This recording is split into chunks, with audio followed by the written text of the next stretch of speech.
कृष्ण हरे कृष्ण हरे राम राम राम हरे हरे। हरे कृष्णा। तो स्वागत है कृष्ण पुस्तक पर। कल हम चर्चा की थी 46 चैप्टर पर, खत्म हो गया 46वां अध्याय। आज क्रम है 47वें अध्याय का, जिसका नाम है गोपियों को श्री कृष्ण का संदेश प्रदान करना। चर्चा की थी कल के सत्र में कि उद्धव जी वृंदावन आ चुके हैं और वृंदावन में भी नंद बाबा और माता यशोदा से संध्या के समय पहुंचे थे उद्धव जी। और संध्या से लेकर के सारी रात वे कृष्ण चर्चा में बिता दिए। नंद बाबा और यशोदा से सारी रात कृष्ण चिंतन करते रहे, कृष्ण चर्चा करते रहे। प्रातःकाल जैसे ही उद्धव जी अपना दैनिक वंदन जो करने गए, प्रातःकालीन जो उनका संधि उपासन इत्यादि जो भी इनका कार्य था वो करने के लिए गए, तब देखते हैं कि सारी गोपियां जो है, गोपियां नंद बाबा के द्वार पर आकर खड़ी हो गई हैं।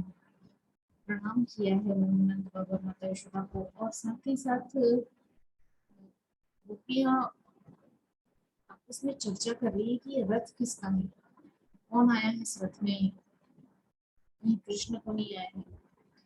मैं सोचती नहीं, कृष्ण अगर आते तो इतनी शांति नहीं रहती वृंदावन में। अब वो फिर सोचती है कि हो सकता है वो अभी फिर से आया हो, जो कृष्ण को हमसे दूर लेकर गया था। इस प्रकार से गोपियां आपस में चर्चा कर रही है। तो अब गोपियां कैसे जानेंगी कि वो उद्धव जी हैं, वो सारी चर्चा इस अध्याय में है। इस अध्याय को शुरू करते हैं। 43वां अध्याय है। अध्याय का नाम है गोपियों को श्री कृष्ण का संदेश प्रदान करना।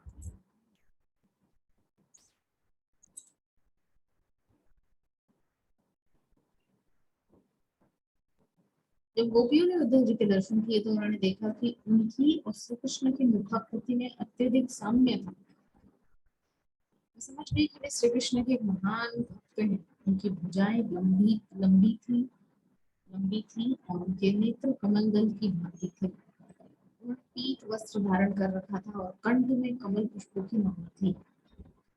उनका मुख अत्यंत सुंदर था। स्वरूप की मुक्ति प्राप्त कर लेने के कारण उद्धव जी की शारीरिक आकृति भगवान के जैसी ही थी। वे लगभग श्री कृष्ण के समान ही दिखाई देते थे। तो उद्धव जी जैसे गोपियों को पता चला है कि जो आया है रथ में वो श्री कृष्ण के अत्यंत निकटस्थ उद्धव जी।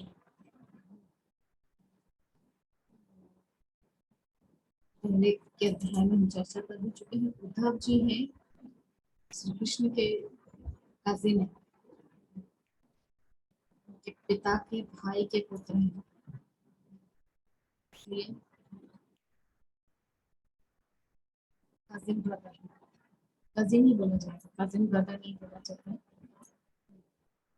तो उद्धव जी को जैसे ही गोपियों ने देखा तो एक पल के लिए वे स्तंभित हो गई। बिल्कुल कृष्ण के समान मुखाकृति, बड़ा सुंदर स्वरूप और बड़े बड़े नेत्र कमल दल की भांति और सुंदर मुखारविंद है। वैसी ही कांति है जैसे श्री कृष्ण की कांति है। और श्री कृष्ण की ही तरह पीत वस्त्र धारण किए हुए हैं। इस प्रकार से श्री कृष्ण की अनुपस्थिति में गोपियां नियम पूर्वक अपना कर्तव्य समझकर प्रातःकाल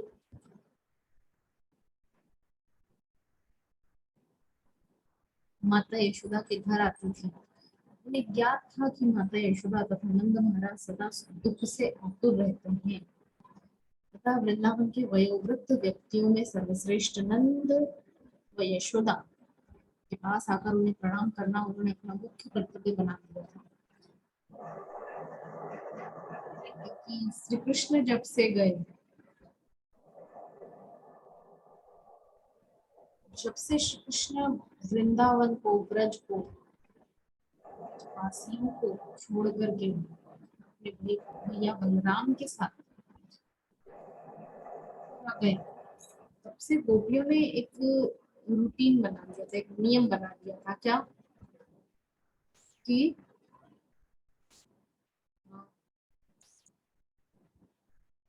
वे रोज सुबह सुबह आती थी नंद बाबा यशोदा को प्रणाम करने, लेकिन दोनों बहुत अकेले पड़ गए थे। नंद बाबा और यशोदा मैया, कोई नहीं, इतना बड़ा महल कि वसुदेव जी की जो एक और पत्नी रोहिणी उनके साथ रहा करती थी वो भी चली गई, क्योंकि उनके पति अब जेल से बाहर आ चुके थे, कंस के कैद से मुक्त हो चुके थे। तो वो भी अपने पति के साथ रहने के लिए, अपने बेटे बलराम के साथ रहने के लिए चली गई थी। तो कृष्ण, बलराम, रोहिणी ये तीनों चले गए थे। नंद बाबा यशोदा मैया अकेले रह रहे थे इतने बड़े महल में। आज भी गोकुल में वो बड़ा सा महल है, इतना बड़ा महल, 84-85 खम्भों का वो बड़ा सा महल।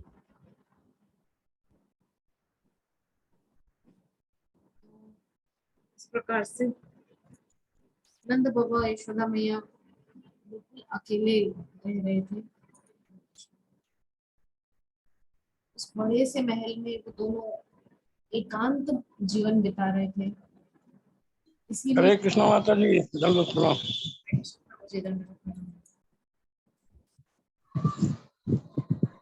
इसीलिए गोपियां गोपियां नित्य ही नंद बाबा यशोदा मैया को प्रणाम करने के लिए आया करती थी। सुबह सुबह अपना नित्य उन्होंने उसको नियम बना लिया था। कृष्ण की सखियों को देखकर नंद जी तथा यशोदा जी दोनों श्री कृष्ण का स्मरण करते थे और संतुष्ट हो जाते थे। गोपियों को भी नंद तथा यशोदा जी के दर्शन करके प्रसन्नता होती थी। ये बहुत साधारण सी बात है। मान लीजिए किसी माता पिता का पुत्र या कहीं दूर विदेश में चला जाए रहने के लिए, अगर उस पुत्र के कुछ मित्र कभी कभार मिलने के लिए अगर आते हैं घर में, तो उन माता पिता को ऐसा लगता है कि देखो हमारे पुत्र के जो मित्र हैं वो हमसे आज भी मिलने आते हैं, तो उनको प्रसन्नता होती है। उन मित्रों को ऐसा लगता है कि अ, जैसे हमारा पुत्र ही हमसे मिलने आया हो। ऐसा उनको अनुभव करवाने के लिए नंद बाबा यशोदा मैया को कृष्ण की अनुपस्थिति का अनुभव ना हो, दुख ना हो, इसीलिए वे आती थी प्रत्येक दिन उनको प्रणाम करने के लिए। यहाँ से एक चीज हमको समझ में आ रही है कि गोपियां कोई साधारण, आजकल के समय की मैं बहुत फ्रैंकली इस वर्ड को यहाँ पर यूज कर रही हूँ, गर्लफ्रेंड, गर्लफ्रेंड क्या बोलते हैं, क्या शब्द होता है वो, गर्लफ्रेंड। हम्म, गर्लफ्रेंड्स होती है ना आजकल के लड़कों की। हाँ, नए जमाने के लड़के लड़की गर्लफ्रेंड बॉयफ्रेंड इस तरह से बनाते हैं। तो जो गर्लफ्रेंड होती है, क्या वो माता पिता को रोज प्रणाम करने आती है? अपने बॉयफ्रेंड के माता पिता को प्रणाम करने? अरे बहू नहीं जाती तो गर्लफ्रेंड तो बहुत दूर की बात है। बहू नहीं आएगी कभी माता पिता को प्रणाम करने, तो गर्लफ्रेंड कहाँ आएगी? और देखिए ये सारी गोपियां ब्रज की रोज नंद बाबा यशोदा मैया को प्रणाम करने के लिए वहां जाया करती थी। ऐसा गोपियों का कृष्ण के प्रति और नंद बाबा यशोदा मैया के प्रति प्रेम है। तो वो जो प्रेम है वो निष्काम है, उनको सिर्फ कृष्ण से ही स्वार्थ नहीं जुड़ा था उनका, नंद बाबा यशोदा मैया के प्रति भी उनका प्रेम है। तो जब गोपियों ने देखा कि उद्धव जी शारीरिक अंग लक्षणों में भी श्री कृष्ण के प्रति नहीं थे, तो उन्होंने विचार किया कि उद्धव जी पूर्ण रूप से श्री भगवान के प्रति शरणागत भक्त होंगे। वे विचार करने लगे ये कौन किशोर है जो एकदम श्री कृष्ण के समान दिखते हैं। श्री कृष्ण के समान ही इनके भी कमल दल से नयन है, वैसी ही उन्नत नासिका और सुंदर मुख है। श्री कृष्ण की ही भांति मुस्कुरा भी रहे हैं। प्रत्येक दृष्टि से ये श्याम सुंदर श्री कृष्ण के सदृश ही है। इनका वेश भी एकदम श्री कृष्ण के ही समान है। तो गोपियां जो है अब क्या चिंतन कर रही हैं, क्या चिंतन कर रही हैं कि ये जो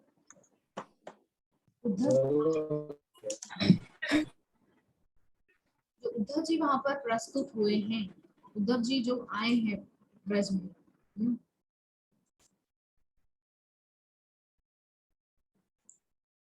तो उद्धव जी को देख करके गोपियों के मन में ये भाव उठ रहा है कि ये तो बिल्कुल श्री कृष्ण के ही समान दिख रहे हैं। मतलब एक तो उनका जो कॉम्प्लेक्शन है, जिसको बोलते हैं शरीर की कांति, अंग कांति, वो भी श्री कृष्ण के समान है, एकदम नील वर्ण। हाँ, दूसरा श्री कृष्ण के ही समान बड़े बड़े कमल नयन है, श्री कृष्ण के ही समान पीत वस्त्र धारण किए हुए हैं, श्री कृष्ण के ही समान वैजयंती की माला पहनी हुई है, मुकुट है। तो लगभग बहुत कुछ मिल रहा था कृष्ण से, है ना। तो आपस में वे चर्चा कर रही है, किशोर कौन है, कहाँ से आए हैं, क्या काम है, क्या मतलब है, और कौन है जो जिसको ये पति के रूप में मिले होंगे। उद्धव जी, उद्धव जी के विषय में सोच रही है कि वो सौभाग्यवती कौन होगी जिनके ये पति होंगे। तो गोपियां इस प्रकार से आपस में बात कर रही थी और उनके विषय में जानने को अत्यंत उत्सुक थी, क्योंकि वे निश्चल ग्राम बालाएं थी, अतः वे उद्धव जी को घेर कर खड़ी हो गई। तो सीधी सादी गांव की लड़कियां, जैसे हम भी गांव में, मतलब प्रभु जी के गांव में जब हम जाते हैं तो आसपास के जो घर हैं वहां से सब निकल निकल के आ जाते हैं, देखने लगते हैं, और मतलब कौतूहल सा हो जाता है उन लोगों के मन में कि नए आए हैं, शहर से रहने, शहर में रहने वाले जो हैं आए हुए हैं, तो उनके अंदर देखने की भावना उत्पन्न होती है, भावना जो है प्रस्फुटित होती है, जिसके कारण वो घरों से बाहर निकल के आ जाते हैं। और जब भी मतलब वहाँ पर क्या है गांव में जहाँ प्रभु जी का घर है, मतलब 50-60% लोग प्रभु जी का जो घर है, मतलब मेरा ससुराल जो है झारखंड में, तो घर जो है उसके पीछे में, क्योंकि मिट्टी का घर है पुराने समय का, और वैसे में ही वो लोग अभी रह रहे हैं। तो घर के पीछे के हिस्से में एक, क्या बोलते हैं उसको, हैंडपंप है, हमारे बंगाली में चापाकल बोलते हैं उसको, हैंडपंप, हैंडपंप है वहां पर पीछे में। तो गांव के 50-60% लोग वहीं से पानी लेने आते हैं। तो वहां पर आकर के मतलब अगर वहां पर हमको, हम लोग दिख जाते हैं नए शहर से आए हुए, तो हमसे पूछने लगते हैं कैसे क्या ये सब, मतलब तो गांव के लोग हैं, सीधे साधे हैं, इस प्रकार का लाइफस्टाइल उन्होंने देखा नहीं है। और मुझे तो बहुत आश्चर्य होता है, प्रभु जी बताते हैं कि अ, उनके गांव में तो मतलब बहुत, बिजली आए के बहुत कम समय हुआ है, मुश्किल से 8-10 साल हुए होंगे, या 10-12 साल हुए होंगे ज्यादा से ज्यादा। प्रभु जी बोलते हैं ऐसा कि उनके गांव में बिजली, इलेक्ट्रिसिटी आए हुए कुछ 10-12 साल ही हुए हैं। तो मैं पूछना चाहूंगी, हमारे साथ झारखंड से ही माता जी प्रभु जी लोग जुड़े हैं, तो आप में से कोई बताइए कि क्या सच में झारखंड में ऐसी स्थिति थी ग्रामीण इलाकों में कि मतलब इलेक्ट्रिसिटी नहीं हुआ करता था 10-12 साल पहले तक भी। हरे कृष्ण। नंद किशोरी माता जी आप बताइए। हैंड्स फ्री निकाल दीजिए, हैंड्स फ्री निकाल दीजिए, आवाज अच्छा नहीं आ रहा, इसको डिस्कनेक्ट कर दीजिए। मतलब इलेक्ट्रिसिटी उधर नहीं गया था, तो पता ना अब शायद कुछ कुछ जगह गया हुआ है, कुछ कुछ जगह अभी नहीं गया है। झारखंड में सुने हैं कि गांव तरफ का बहुत मतलब स्थिति मतलब खराब है,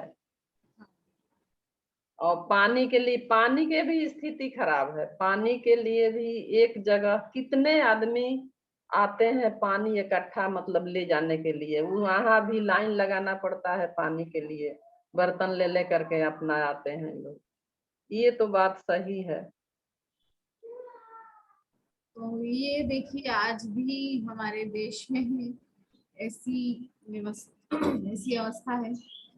कुछ इलाके ऐसे हैं जहाँ पर पानी ही नहीं है, बिजली ही नहीं है, जी माता। और वहां पर आपको मैं बता दूं, प्रॉपर जो बाथरूम बने होते हैं ना, वो नहीं है उन लोगों के घरों में। जी माता जी जी। इधर का बहुत मतलब बहुत स्थिति खराब है। अब तो शायद कहीं कहीं सुनते हैं कि बिजली गया हुआ है और पानी का, लेकिन पानी का बहुत ज्यादा स्थिति नहीं सुधरा है, लेकिन बिजली कहीं कहीं पहुंचा है और कहीं कहीं नहीं भी पहुंचा है। माने अधिकांश जगह तो ऐसा है कि क्या कहा जाए, सुने हैं हम भी। हाँ, हम लोग 4 दिन 5 दिन करीब वहां थे, तो इतनी बार पावर कट होता है, क्या मैं कहूँ। बार बार इलेक्ट्रिसिटी चला जाता है, बहुत गर्मी, एक तो गांव में इतना गर्मी, ऊपर से बार बार इलेक्ट्रिसिटी चला जाता है तो बहुत प्रॉब्लम होता है। पानी के लिए भी हाँ सही बात है, जो घर में हैंडपंप है पीछे में, गांव के मैं बोल रही हूँ 50 से 60% लोग वहीं से पानी लेने आते हैं। ऑलमोस्ट गांव के ज्यादातर लोग वहीं से पानी लेने आते हैं। हाँ, तो इस प्रकार से बहुत भीड़ लगती है माता जी। हाँ बहुत। माता जी इतनी भीड़ लगी रहती है पानी के कि वहां तो हैंड पाइप है, कहीं कहीं तो सप्लाई वाला पानी ये एकदम आउटर एरिया में दिया है, वहां भी कितने दूर चल करके वे लोग पानी के लिए जाते हैं लोग, और वहां भी लाइन से पानी मिलता है। देखे हैं हम लोग भी, मन ट्रेन से आते जाते हैं कहीं मतलब उधर तरफ, तो देखते हैं झारखंड में है ऐसा। और भी जगह होगा लेकिन हम लोग को उतना मालूम नहीं है। और भी जगह है जहाँ आदमी की संख्या नहीं। बहुत पिछड़ा हुआ प्रदेश है, मैंने नोटिस किया है जहां तक। जी माता जी। वैसे देखा जाए तो डेवलपमेंट के नाम पे दो दो स्टील प्लांट्स हैं, एक ही जी स्टेट के अंदर, एक ही प्रदेश के अंदर दो दो स्टील प्लांट्स हैं। एक तो बोकारो स्टील प्लांट है और एक टाटा स्टील प्लांट है। जी इतने बड़े बड़े दो स्टील प्लांट्स चल रहे हैं, और उन प्लांट्स के वजह से कितने सारे लोगों को रोजगार मिला हुआ है। तो प्लांट्स में काम करने वाले लोग, और उन और बोकारो स्टील प्लांट का जो हॉस्पिटल है उसमें कितने सारे लोगों को रोजगार मिला हुआ है, हजारों लोगों को, है ना? जी माता जी। इस प्रकार से तो ये है गांव की स्थिति। तो हम चर्चा कर रहे थे कि गांव की सीधी सादी निश्चल बालिकाएं हैं, ग्राम बालाएं हैं, गोपियां। और वो गोपियां जब देखा उद्धव जी को इस प्रकार से, तो आसपास घेर करके खड़ी होगी उद्धव जी को चारों तरफ से। हाँ, तो जब गोपियों को ज्ञात हुआ कि उद्धव जी श्री कृष्ण का संदेश लाए हैं, तो वे अत्यंत प्रसन्न हो उठी और उन्हें एकांत स्थान में बुला लिया और उन्हें बैठने के लिए आसन दिया। तो गोपियों को मतलब बहुत ज्यादा आनंद हो रहा है कि चलो, कम से कम इतने दिनों बाद ही सही कृष्ण ने हमको याद तो किया, हमको एक पत्र लिख करके भेजा है, इसका मतलब हमको याद करते हैं। ऐसा नहीं कि भूल गए, मतलब याद कर रहे हैं। तो वे उनसे अत्यंत मुक्त रूप से वार्तालाप करना चाहती थी, वे नहीं चाहती थी कि कोई अज्ञात व्यक्ति कोई उलझन उत्पन्न करे। अत्यंत विनम्र भाव से और विनीत शब्दों में उन्होंने उनका स्वागत करते हुए कहा, हमें ज्ञात है कि आप श्री कृष्ण के अत्यंत अंतरंग सखा हैं, इसीलिए उन्होंने अपने माता पिता को धीरज बंधाने के निमित्त आपको वृंदावन भेजा है। गोपियां उद्धव जी को थोड़ा ग्लोरीफाई कर रही, प्रेस कर रही हैं। कि हम जानते हैं कि आप श्री कृष्ण के बहुत ही अंतरंग सखा हैं, निकट है बहुत उनके। इसीलिए उन्होंने आपको भेजा है, अपने माता पिता के लिए, हम सबके लिए, हम सबको धीरज बंधाने के लिए आपको भेजा है। हम समझ सकते हैं कि पारिवारिक स्नेह अत्यंत दृढ़ होता है। महान मुनि भी जिन्होंने संन्यास ग्रहण कर लिया है, अपने परिवार के सदस्यों के प्रति स्नेह को 100% नहीं त्याग पाते हैं। देखिए ऐसा है कि कोई भक्ति मार्ग पे आ जाता है, जैसे कि मान लीजिए कोई ब्रह्मचारी आश्रम ज्वाइन करता है, तो क्या इतना आसान है अपने रिश्तों को बिल्कुल ही भूल जाना? नहीं, एकदम से नहीं कोई भूल सकता। हमारे जो बड़े बड़े सन्यासी और ये लोग भी है ना, ये भी अपनी फैमिली के टच में रहते हैं, थोड़ा थोड़ा उन लोगों से कांटेक्ट करते हैं, उनका कुशल क्षेम जानते रहते हैं बीच बीच में। हमारे दिल्ली के द्वारिका इस्कॉन के श्री अमोघ लीला प्रभु तो ले भी जाते हैं कई बार अपने माता पिता से उन लोगों को, मतलब थोड़ा अच्छा फील होता है उनके माता पिता को भी, क्योंकि भले ही बेटा फुल टाइम इस्कॉन ब्रह्मचारी बन गया हो, लेकिन जब इस प्रकार से बेटा मिलने आता है बीच बीच में, तो उन लोगों को भी ढाढ़स बंधा रहता है। हाँ, और इससे क्या होता है, वो लोग भी भक्ति में आगे बढ़ पाते हैं। वरना क्या होता है, एक नेगेटिव इफेक्ट आता है। कैसे? जैसे मान लीजिए अमोघ लीला प्रभु ने तो फुल टाइम ज्वाइन कर लिया इस्कॉन, है ना। अब मान लीजिए उन्होंने बिल्कुल मिलने आना बंद कर दिया अपने माता पिता से, तो अब इससे होगा क्या, उनके माता पिता सोचेंगे कि देखो ऐसी भगवान की भक्ति करने लगा है कि माता पिता को ही भूल गया जिन्होंने जन्म दिया है। ऐसी भगवान की भक्ति किस काम की, जिससे माता पिता को ही भूल जाए, तो माता पिता पे क्या इफेक्ट पड़ेगा, भक्ति नहीं कर, है ना। तो इसीलिए हमारे इस्कॉन के जो ब्रह्मचारीज हैं, सन्यासीज हैं, ये लोग भी बीच बीच में अपनी फैमिली से कांटेक्ट करते रहते हैं, ताकि वो लोग नेगेटिव ना हो जाए, वो लोग भक्ति को पॉजिटिवली लें, इसलिए, है ना। तो इसीलिए यहाँ पर कह रहे हैं कि गोपियां कह रही हैं उद्धव जी से, कि हम जानती हैं श्री कृष्ण जो है आज भी अपने परिवार को याद करते हैं, मतलब अपने माता पिता नंद यशोदा को याद करते हैं। अगर नहीं करते होते तो आपको क्यों भेजते? और ये तो मतलब सभी जानते हैं कि परिवार का जो प्रेम है वो इतनी आसानी से समाप्त नहीं होता। अगर परिवार का प्रेम इतनी आसानी से हमारे अंदर से मिट जाए, तो हम सभी हिमालय की कंदराओं में पहुंच के जब भजन कर रहे होते हैं। नहीं, इतना आसान नहीं है परिवार का मोह छूटना, बहुत मुश्किल है। ये जो बंधन बंधा रहता है ना परिवार के साथ, ये मृत्यु के बाद भी नहीं टूटता। प्रभु जी की क्लास में आपने सुना होगा, एक उदाहरण दिया था प्रभु जी ने कि अंत काले च मामेव स्मरण मुक्ता कलेवरम, श्रीमद् भगवद गीता का श्लोक है। हाँ, तो एक सेठ जी अंतिम समय में अपने चारों बेटों को, बहुत बार प्रभु जी सुना चुके हैं उदाहरण। एक बार एक सेठ जी का अंतिम समय था, तो उनके चारों बेटे उनके पास में ही खड़े थे, तो वो बार बार पूछ रहे हैं वो बेटा कहाँ है, तो बोले यहाँ पर हूँ, वो बेटा कहाँ है, तो यहाँ पर हूँ, वो बेटा कहाँ है, तो यहाँ पर हूँ, सभी यहाँ पर हो, तो दुकान में कौन है? हाँ? तो इसको आखिरी समय में भी उसको दुकान की चिंता है, और मरने के बाद वो जब उसको पुनः शरीर मिला तो उसी दुकान का एक चूहा बन गया। देखिए क्या अवस्था है।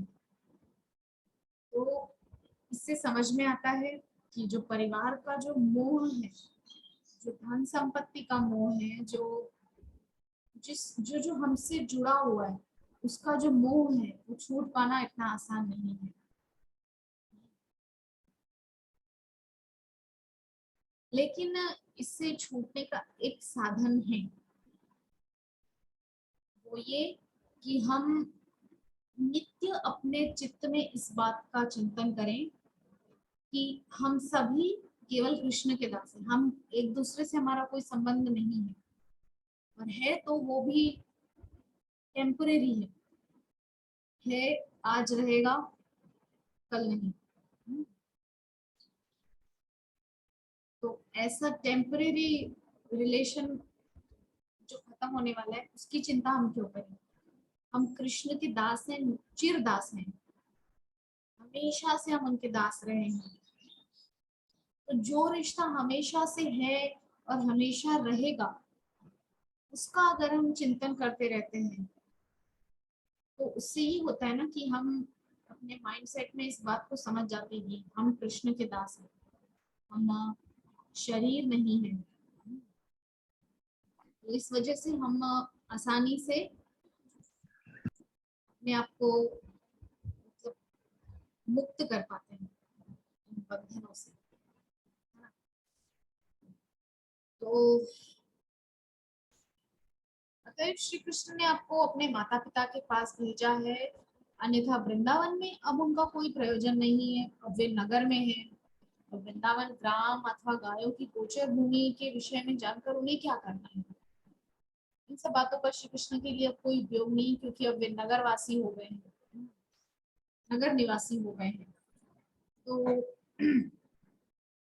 जैसे कोई व्यक्ति अगर गांव छोड़ के शहर में जाकर रहने लगता है, तो फिर शहर में जब जाकर रहने लगता है तो गांव का जो पूरा मतलब तौर तरीका है, या यूं कहे कि गांव का जो गांव के लोग हैं उनसे भी उसका कोई ज्यादा कनेक्शन नहीं रह जाता फिर, है ना। वो उन लोगों से दूर रहता है, और फिर मिलने पर भी उतना उन लोगों के प्रति उसके अंदर भाव नहीं होता, क्योंकि उसको लगता है कि अरे अब इन लोगों की मुझे जरूरत नहीं है, मुझे बहुत अच्छे एडवांस्ड फ्रेंड्स मिल चुके हैं, मुझे इन गांव के लोगों की जरूरत नहीं है। ठीक है। तो इसी प्रकार से गोपियां यहाँ कृष्ण के विषय में सोच रही हैं कि कृष्ण को भी अब शहर के लोग मिल गए हैं, तो अब उनको क्या जरूरत है हम गांव के लोगों की। निश्चय ही अब उन्हें उन व्यक्तियों से कोई काम नहीं है जो उनके परिवार के सदस्य नहीं है। कोई अपने परिवार से बाहर के व्यक्तियों की चिंता क्यों करे। विशेष रूप से दूसरों की पत्नियों से संबद्ध व्यक्ति तभी तक उनमें रुचि रखता है जब तक इंद्रिय तृप्ति की आवश्यकता रहती है। वह उस भ्रमर की भांति है जिसे पुष्पों में तभी तक रुचि है जब तक वह उनका मधु लेना चाहता है। तो ये गोपियां यहाँ इनडायरेक्टली कृष्ण को ताना दे रही। ठीक है, क्या कह रही है गोपियां कि अब हम जानते हैं उनको, हम गांव की लड़कियों से काम नहीं, क्योंकि अब तो उनको शहर की लड़कियां मिल चुकी हैं जो हमसे भी ज्यादा सुंदरी हैं, बुद्धिमान है, कपड़े पहनने का तरीका उनका अच्छा है हमसे भी ज्यादा। उनको तो अब शहर की लड़कियां मिल चुकी है, तो गांव की लड़कियों को तो भूलेंगे ही। और एक बात यहाँ पर जो कह रही है गोपियां कि विशेष रूप से दूसरों की पत्नियों से संबद्ध व्यक्ति तभी तक उनमें रुचि रखता है। मतलब दूसरों की पत्नी से संबंध रखने वाला तभी तक उनमें रुचि रखता है जब तक उसका कुछ उसमें स्वार्थ हो। जैसे ही स्वार्थ पूर्ति होती है, तो जैसे मधुमक्खी होती है वो फूल में से रस लेती है और उस फूल को छोड़ करके चली जाती है, या भंवरा, है ना। तो गोपियां इनडायरेक्टली मतलब कृष्ण को भला बुरा कह रही है बहुत ज्यादा।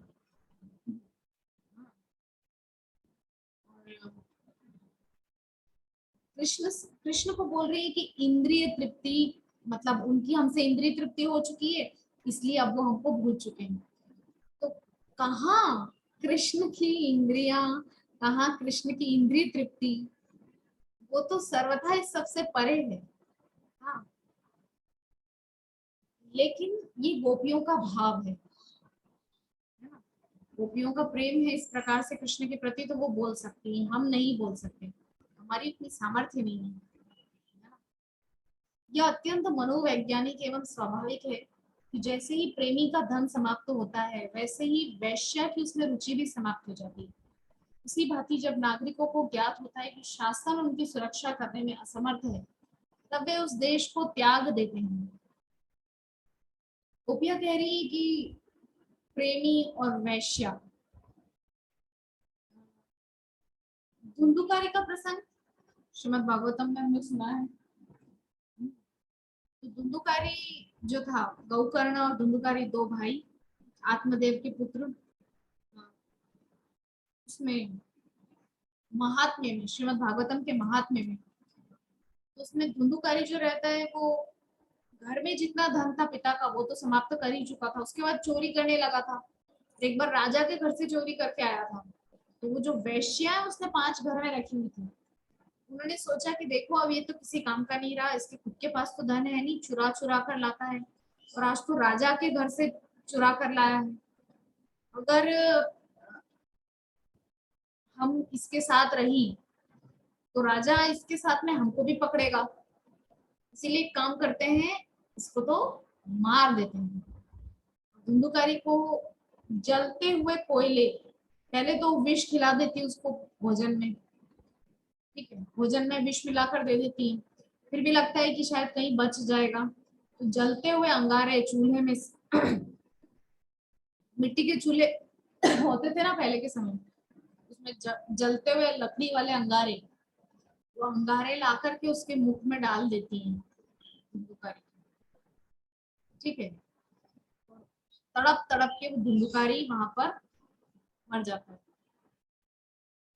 तो इस प्रकार से गोपियां कह रही कि जब प्रेमी के पास धन समाप्त हो जाता है ना, तो वैश्या भी उसी प्रकार छोड़ देती है उस प्रेमी को। और देशवासी देखते हैं कि इस देश में अब हमारा कुछ नहीं होना, तो हम सुनते हैं ना कि इस देश से इतने नागरिक छोड़ करके चले गए, पलायन कर गए। हाँ, क्योंकि उनको देश में सुरक्षा का अभाव दिखाई देता है कि यहाँ पे अब हमारी सुरक्षा नहीं होने वाली है, ठीक है। एक विद्यार्थी अपनी शिक्षा समाप्त करने के पश्चात अपने विद्यालय तथा गुरु से संबंध त्याग देता है। पूजा कराने वाले ब्राह्मण अपनी दक्षिणा के पश्चात अपने यजमान को त्याग देते हैं। फल की ऋतु समाप्त होने पर पक्षियों की वृक्ष में रुचि भी समाप्त हो जाती है। किसी आतिथ्य के गृह में भोजन कर लेने के पश्चात अतिथि उस गृहस्थ से संबंध तोड़ लेता है। दावाग्नि के पश्चात जब वन में हरी घास की कमी हो जाती है, तब मृग तथा अन्य पशु उस वन को छोड़ देते हैं। कितने सारे उदाहरण गोपियां यहाँ पर दे रही है ना। इसी प्रकार एक पुरुष भी अपनी प्रिया सखी का भोग करने के बाद उससे संबंध त्याग देता है। मतलब गोपियां सीधा सीधा कहना चाह रही है कि हमारा भोग करने के बाद कृष्ण हमको छोड़ करके चले गए। सबसे पहली बात तो कृष्ण को किसी और को भोगने की जरूरत नहीं, लेकिन गोपियां बोल सकती हैं, हम नहीं बोल सकते। गोपियों का जो कृष्ण से संबंध है वो हमारी कल्पना से सर्वथा परे, ठीक है। तो गोपियां इस प्रकार से उद्धव जी से कृष्ण की शिकायत कर रही है। इस प्रकार इतनी उपमाओं का उल्लेख करके गोपियां परोक्ष रूप से श्री कृष्ण को दोष देने लगी, इनडायरेक्टली कृष्ण को दोष दे रही है। उद्धव जी को ज्ञात था कि वृंदावन की गोपिकाएं केवल श्री कृष्ण और उनकी बाल लीलाओं के चिंतन में ही मग्न थी। उद्धव जी से श्री कृष्ण के विषय में वार्तालाप करते हुए वे अपने घर के कामकाज को पूरी तरह से भूल गई। जैसे जैसे श्री कृष्ण में उनकी रुचि बढ़ती गई, उनको स्वयं का भी विस्मरण हो गया। तो गोपियां मतलब श्री कृष्ण को जब याद करने लगती थी तो उनको कुछ याद नहीं रहता था कि हमको घर में भी काम करना है।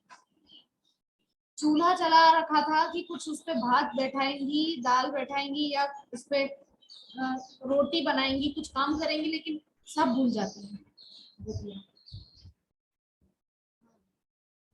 और वो चूल्हे में लकड़ी जल जल के खत्म हो जाती है और उनको ध्यान ही नहीं होता, काम ही नहीं होता उनका कुछ। ये अवस्था है गोपियों की ना। तो उन गोपियों में से श्रीमती राधा रानी नामक एक गोपी श्री कृष्ण का व्यक्तिगत सानिध्य पा चुकी थी। इसी कारण वे श्री कृष्ण के चिंतन में इतनी मग्न हो गई कि वहां उड़ते हुए उनके पद कमलों का स्पर्श करने का प्रयास करने वाले एक भ्रमर से संभाषण करने लगी। तो अब यहाँ से शुरू होगा भ्रमर गीत। भ्रमर गीत जिसमें श्रीमती राधा रानी गा रही हैं और एक भंवरा, जो काले रंग का भंवरा होता है ना, बहुत मोटा सा होता है, जो फूलों का रस चूसता है, तो वो भंवरा वहां पर घूम रहा था, श्रीमती राधा रानी के चरणों का बार बार स्पर्श करने का प्रयास कर रहा था।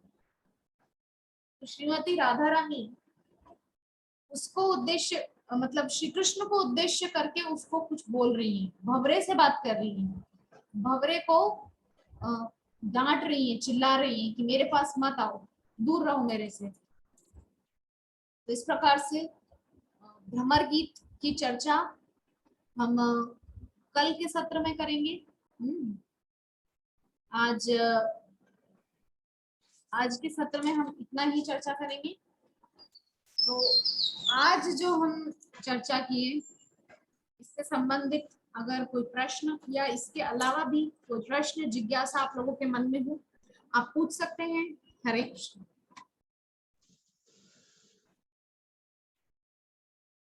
राममोहन प्रभु जी, आप उस दिन कुछ पूछ रहे थे लेकिन क्लास एंड हो गया, और जब मैं दोबारा क्लास को स्टार्ट की तब आप आए नहीं थे।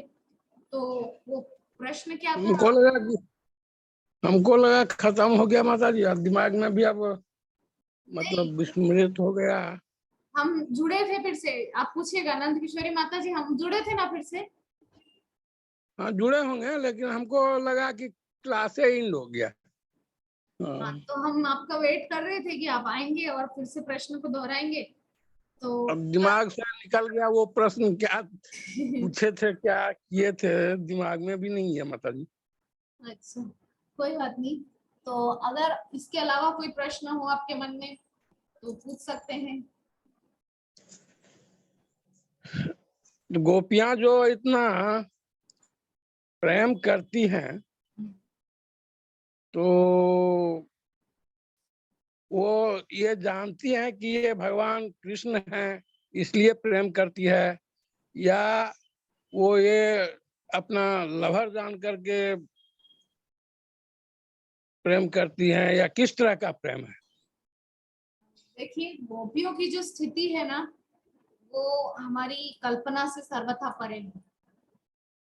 ये जो आज 47वां अध्याय शुरू हुआ है, इससे पहले के 46 अध्यायों में कई बार जगह जगह इस बात पर मैंने चर्चा की है, और श्रील व्यासदेव ने और श्रील प्रभुपाद ने भी तात्पर्य में जगह जगह इस बात को सिद्ध किया है कि गोपियां साधारण स्त्रियां नहीं है।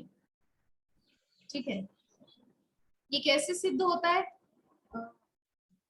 हमने गोपी गीत की चर्चा की थी, याद है आपको? तो गोपी गीत में गोपियां क्या कह रही हैं? नखलु गोपिका नंदनो भवान अखिल देही नाम अंतरात्म दृक् विखन सार्थितो विश्वगुप्तये सखौ देवान सात्वताम खुले। अगर गोपियां गांव की साधारण गंवार ग्वालिनियां होती तो क्या वो इतना बड़ा तत्व विज्ञान जान पाती?